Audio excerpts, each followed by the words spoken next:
ಶಿವಾಜಿ ಮಹಾರಾಜರು 1630 ಫೆಬ್ರವರಿ 19 ರಂದು ಮಹಾರಾಷ್ಟ್ರದ ಶಿವನೇರಿ ಕೋಟೆಯಲ್ಲಿ ಜನಿಸಿದರು. ತಂದೆ ಶಾಹಾಜಿ ಬೌನ್ಸ್ಲೆ, ತಾಯಿ ಜೀಜಾಬಾಯಿ. ಜೀಜಾಬಾಯಿ ಅವರು ಶಿವಾಜಿಗೆ ಧರ್ಮ, ಸತ್ಯ, ಧೈರ್ಯ ಮತ್ತು ದೇಶಪ್ರೇಮವನ್ನು ಕಲಿಸಿದರು. ರಾಮಾಯಣ, ಮಹಾಭಾರತದ ಕಥೆಗಳನ್ನು ಹೇಳಿ ಸ್ವರಾಜ್ಯದ ಕನಸನ್ನು ಬೆಳೆಸಿದರು.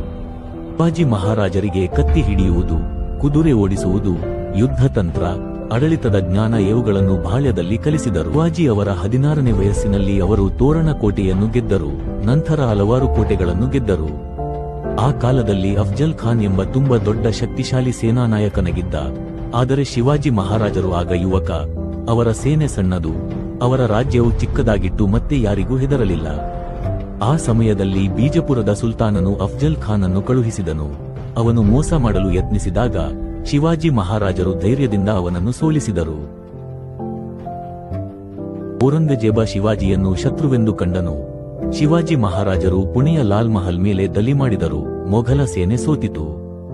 ಆದರೆ 1665 ರಲ್ಲಿ ಔರಂಗಜೇಬ್ ಶಿವಾಜಿ ಮಹಾರಾಜರನ್ನು ಆಗ್ರಕ್ಕೆ ಆಹ್ವಾನಿಸಿ ಬಂಧಿಸಿದನು. ಆದರೆ ಶಿವಾಜಿ ಮಹಾರಾಜ್ 1666 ರಲ್ಲಿ ಸಿಹಿತಿಂಡಿಗಳ ಬುತ್ತಿಯಲ್ಲಿ ಅವಿತುಕೊಂಡು ಆಗ್ರದಿಂದ ಸಾಹಸಮಯವಾಗಿ ತಪ್ಪಿಸಿಕೊಂಡರು.